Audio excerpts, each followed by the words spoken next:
Hi hello അസ്സലാമു അലൈക്കും welcome back. ഇന്നത്തെ വീഡിയോ നമുക്ക് വളരെ എളുപ്പത്തിൽ ഉണ്ടാക്കാൻ പറ്റിയ അടിപൊളി ഒരു സ്നാക്കിൻ്റെ റെസിപ്പിയാണ്.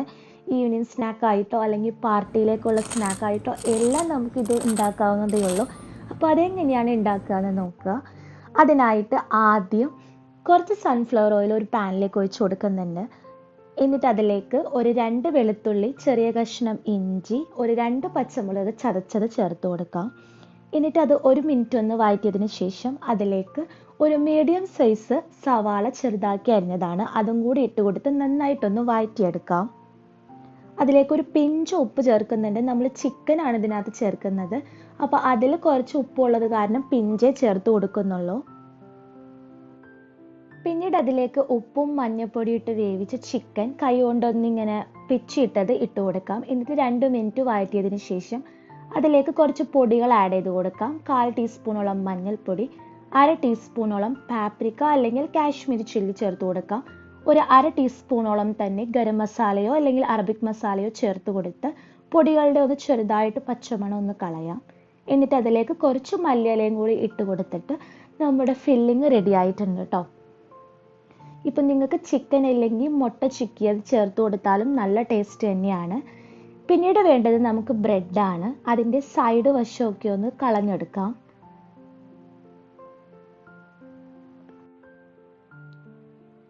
അങ്ങനെ അതിൻ്റെ 4 വശങ്ങളും കളഞ്ഞതിന് ശേഷം പിന്നീട് വേണ്ടത് വെള്ളമാണ്. കുറച്ച് വെള്ളം എടുത്തിട്ട് ഓരോ ബ്രെഡും അതിലേക്ക് ഓരോ സെക്കൻഡ് വീതം ഒന്ന് മുക്കിയെടുത്തതിന് ശേഷം നന്നായിട്ട് ആ വെള്ളം ഒന്ന് ഇങ്ങനെ പിഴിഞ്ഞ് കളയണം. നന്നായിട്ട് വെള്ളം കളഞ്ഞില്ലെങ്കിൽ നമ്മൾ വിചാരിക്കുന്ന ടേസ്റ്റ് കിട്ടില്ല കേട്ടോ. എന്നിട്ട് അതിൻ്റെ ഒരു സൈഡിൽ ആ ഫില്ലിങ് വെച്ച് കൊടുത്തിട്ട് ഞാൻ ഈ വീഡിയോയിൽ കാണിക്കുന്നത് പോലെ ഇങ്ങനെ ക്രോസ് ചെയ്തിട്ട് ഒന്ന് ഫോൾഡ് ചെയ്ത് കൊടുക്കാം. അപ്പം നമുക്ക് വേണമെങ്കിൽ സ്ക്വയർ ആയിട്ടോ അല്ലെങ്കിൽ കോൺ ഷേപ്പ് ആയിട്ടോ എല്ലാം നമ്മുടെ ഇഷ്ടത്തിനനുസരിച്ച് ചെയ്ത് കൊടുക്കാം കേട്ടോ. എന്നിട്ട് അതിൻ്റെ ഈ സൈഡ് വശമൊക്കെ ഒന്ന് നന്നായിട്ടൊന്ന് ഒട്ടിച്ചു കൊടുക്കാം.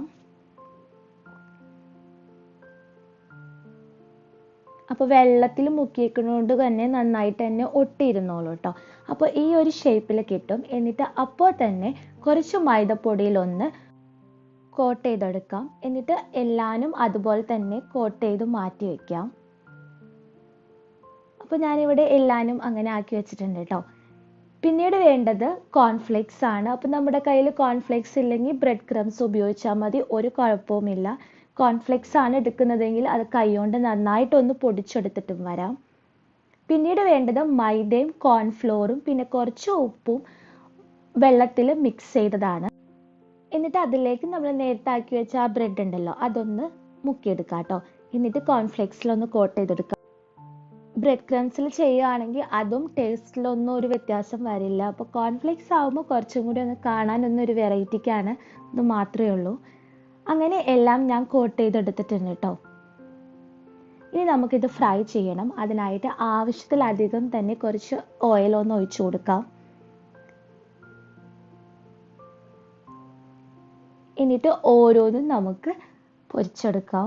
അപ്പോൾ ആദ്യം നല്ല ഹൈ ഫ്ലെയിമിൽ തന്നെ ഇട്ടേക്കുന്നത്, പിന്നീട് ഒരു മീഡിയം ഫ്ലെയിമിലാക്കിയിട്ട് 2 വശം ഒന്ന് ഗോൾഡൻ ബ്രൗൺ നിറമാവുന്നത് വരെ ഒന്ന് ഫ്രൈ ചെയ്തെടുക്കാം.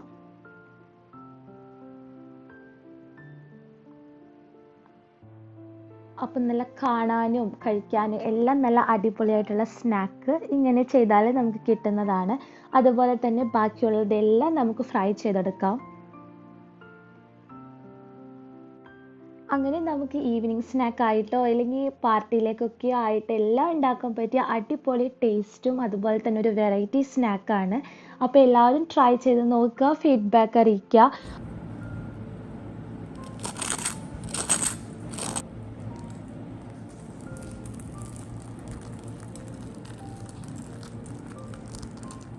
പുറം നല്ല ക്രിസ്പിയും ഉള്ളിൽ നല്ല സോഫ്റ്റുമായ അടിപൊളി റെസിപ്പിയാണ്. അങ്ങനെ ഇന്നത്തെ വീഡിയോ ഇത്രയേ ഉള്ളൂ. ടാറ്റാ, ബൈ.